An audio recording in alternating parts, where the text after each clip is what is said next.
and it ain't no crack. And it really don't matter if you're white or black. I wanna take you there like the Staples singers. Put something in the tank and I know that I can bring it. If you can't take the heat, get your ass out the kitchen. We on a mission.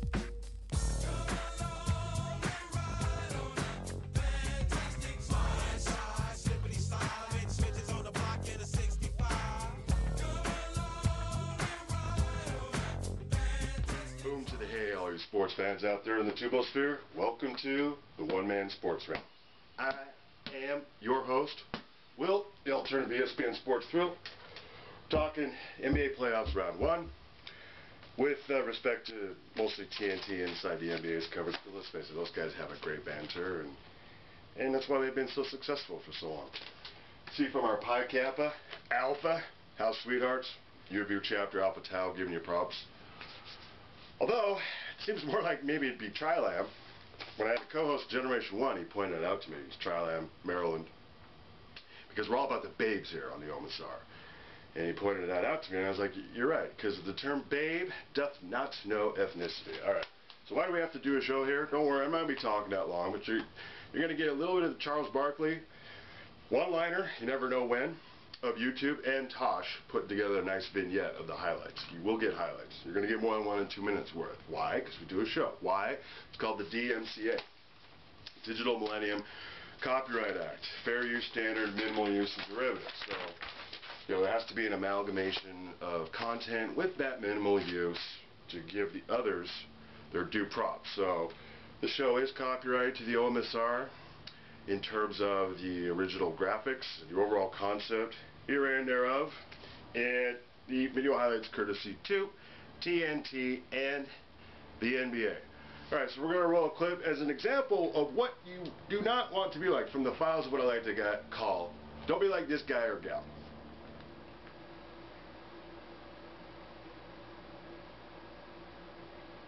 Clearly you can see, I know we're zoomed out a little bit, but you know, there's a still shot. Obviously it was clear she's taking video on a, you know, it's a pretty big phone there, it's not a photo. Now, is there some Chinese, late teen, you know, 20-something fan club of Carlos Boozer? Not that he doesn't have his female fans, but in this, you see what I'm saying? Don't be like this guy or gal. You can't take stuff from the game like that. What you gonna do? Put it on her Facebook page? No, this is why you have to do a show in your own content. So clearly that slow-mo replay you could see that was the intent. Alright, so that's why we have to do a show. Save your comments for the actual sporting event we're able to bring in, which is much longer than you'll get anywhere else. And we all agree that's a pretty good thing. I know it sounds like a misnomer, one man, we, there is a we involved. You know, we're all former college basketball or football players and a few Marine Corps recons. So if you wouldn't say a flip comment to our face, I'm pretty sure that's the case. Don't do it from the safety of your computer. Save it for the actual event we're bringing. On that note, all you guys suffering from an umbilical hernia, one, don't be like this guy, what I did. Deadlifts, you know, in your early 40s with 2 plates, just don't need to do that if you're not playing football. This works in conjunction with this, Hawthornia. Now, it does not take the place of surgery. It's for the mild, you know, right in your belly, right above your belly button area, if you strain. That's the double-edged sword of lifting with proper posture, not throwing out your back. You can blow out your abdomen. Alright, so no silly DUIs while you're out there celebrating the playoffs. Also, check out the graphic on our channel. Embedded in the graphic, the link. If you know any veterans, suffered any storm damage, you have a firm, that's our specialty. Alright? Later days, more signature plays. Alright. Roll graphics.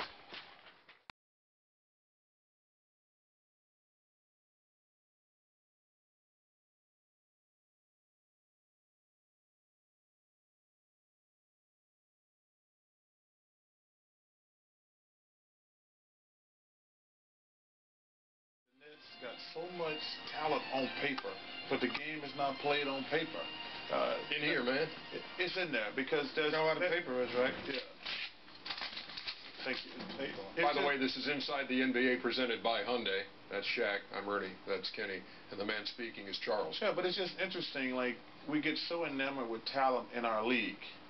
And there are a lot of guys who can really run and really jump. But at some point, your heart shows. And the Nets, that was a travesty, them losing this game to the Bulls. There's no way they should have lost this series. You think about it. losing Heinrich, losing Dame, and they still win the series. And of course, no Derrick Rose. Well, but he hasn't been there all season long. But I'm talking about just this series, to lose Dame and Heinrich and still lose this series. That's a travesty. And Derrick Rose. Yeah. Got 3 guys out. But I'm just talking about when the series. But I'm just saying. But thanks for paying attention. Yeah. But I'm talking about when the series started. Yeah, I think also, Chuck, Game 7s and when series get tight, you know, your character of what you believe is going to get you over shows more. It's just magnified. It's not. I don't think guys don't play well or do play well. What they believe worked for them starts to show more. And if you look at the Brooklyn Nets, you would say they believe that individually they can get by guys off the dribble. They don't need to pay attention to the small details. They don't have to sprint back. They don't have to make that extra effort that sometimes only 4 people up here would recognize. And maybe the people in the stands won't recognize, but you go, wow. No. OMSR does too. That pick right there that he said.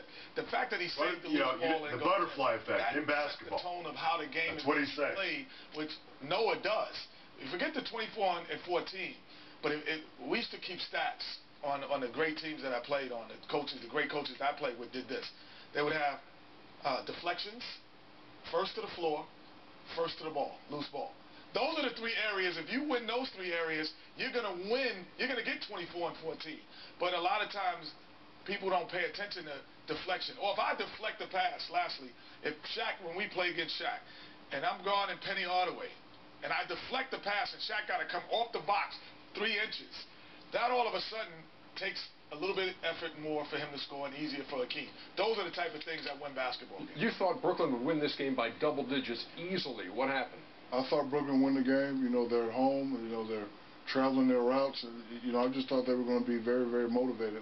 Thought the game would be easy for them. Chicago has 3 important guys missing. I wouldn't be surprised if Coach Thibodeau the other day in Chicago said, we're going up here after we beat them, we're going to Miami. Because his whole team was ready. Even Daquan Cook, when he played 8 minutes, he was ready. Teagues, the young fellow, was ready. At one point in the game, they had their preseason 3rd team out there battling, playing hard. I mean, you know, I thought that the Brooklyn Nets would come back, but, you know, Kenny said that, you know, the things that they do becomes more evident as the game gets tighter. And, you know, they just got cooler. They just got cooler right there. If you look at the big picture also, they outscored Chicago by 11 points. They came out with great energy in the second half. They outscored the Bulls by 11 points in the second half. But it was too late. As we always say, the house was on fire. Like, even if they had won this game, they made it so much harder than it had to be. If they had came out with that level of energy and intensity in the first quarter, it might have been a different outcome. Yeah, come on, that was a dunk. I know, that was ridiculous. So 61-44 at the half, and then here comes Brooklyn flying out of the gate, 21-8. Was the run. You know, they were. Wallace hit a couple of threes. Gerald was out there battling. I told you, Gerald Wallace and Reggie Evans are the only 2 guys on this team that give maximum effort all the time. And there is Brook Lopez. So it's now 69-64. They would cut it to 4. And then you had Nate Robinson right here. Oh. And he gets the noggin stepped on by Gerald Wallace inadvertently. Oh. Nice. Well, that's probably the only part of his body you can hurt is his head, actually. Is this his shot, Kenny? For Wallace, no. This is his shot. Exactly. 74-67, but Noah. This is a play of the game right here. Oh! Watch out, Blanche. Just smile when you're in the camera. Going to the 4th, 82-75. Yeah, and Noah had 6 blocks. This is that extra effort. And this is what I'm talking about. Just moving, and all of a sudden setting a good stationary trick pick, getting down, that gets Boozer open because it occupies that attention on the other side. That's what I'm talking about, Ernie. 86-76. Noah may help make that basket happen. D. Will, 24-6 and 7. They're down 5. Nate Robinson, pretty quiet evening, but he does can this pull-up jumper, and it's 88-81. Good screens, force the screen, and set again. Good. Say what you want about Noah, say what you want about Boozer. Do not forget Marco Bellinelli. Leave it. 2 huge games in the last 2 games. 24 today. If he get his feet planted, he is a deadly shooter. D. Will. And 1. makes the free throw, 93 to 88. Again, down 5. Just a dreadful finale for Joe Johnson. He's been playing with plantar fasciitis. He did not have his shot at all in Game 7. 2 for 14, 1 out of 9 from the promised land. In fairness, he's going to have plenty of time to rest. And shout out to Coach Thibodeau for keeping the guys ready, and shout out for all the guys for staying professional and being ready when their time was called. You know, from like, 1 through 12. Well, 1 through 9. Games like we keep saying, Game 7 shows character. It reminds me of a saying I always say, who calls you? Not when you win $1 million, who calls you, and who calls you when you lose $1 million. It's like that's who shows up in the Game 7, and you get the opportunity to see it. Well, clearly you know my family.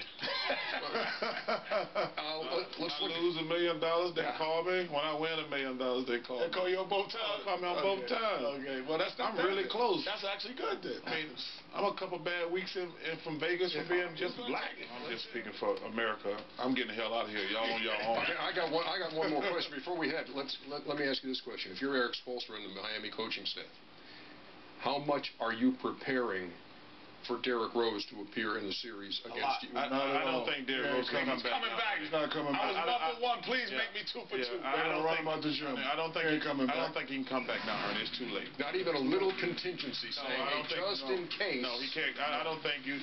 First of all, I think it would mess up their chemistry, to be honest with you. Because their chemistry can't be. Because he's a guy who needs the ball. They're playing fantastic, Ernie. And I just think he's not coming back. I agree. I don't know if it mess up. The only reason I say it would mess up their chemistry because he's been basically doing what Nate Robinson does. Nate Robinson dominates the ball. So when he comes back in, he's going to dominate the ball. But they would lose. Think about it. You know, Ernest showed the stats. Like, he'll take shots away from Bellinelli. He'll take shots away from Nate. Those guys were the difference. Noah was fantastic tonight and Boozer was fantastic. But Bellinelli and Nate Robinson, you got to give them. So now he should not come back.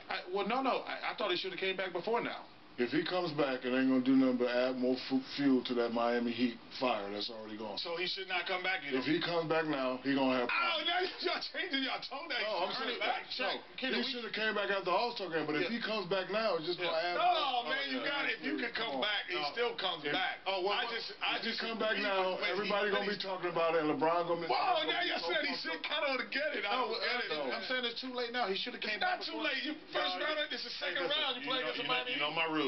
What's that? If Michael Jordan can't do it, it can't be done. Then why'd you want him to come back Game 6 and 7? No, he should have came back before. No, I thought he should have came back after the All-Star game. Yeah. He should have came back then. No, man. Yes. Y'all got me confused. No. Well, first, that's not easy. Yeah, no, it is. Anyway, back with more. Right, Ernie, my bad. In just a minute. Yeah. NBA. That's not difficult.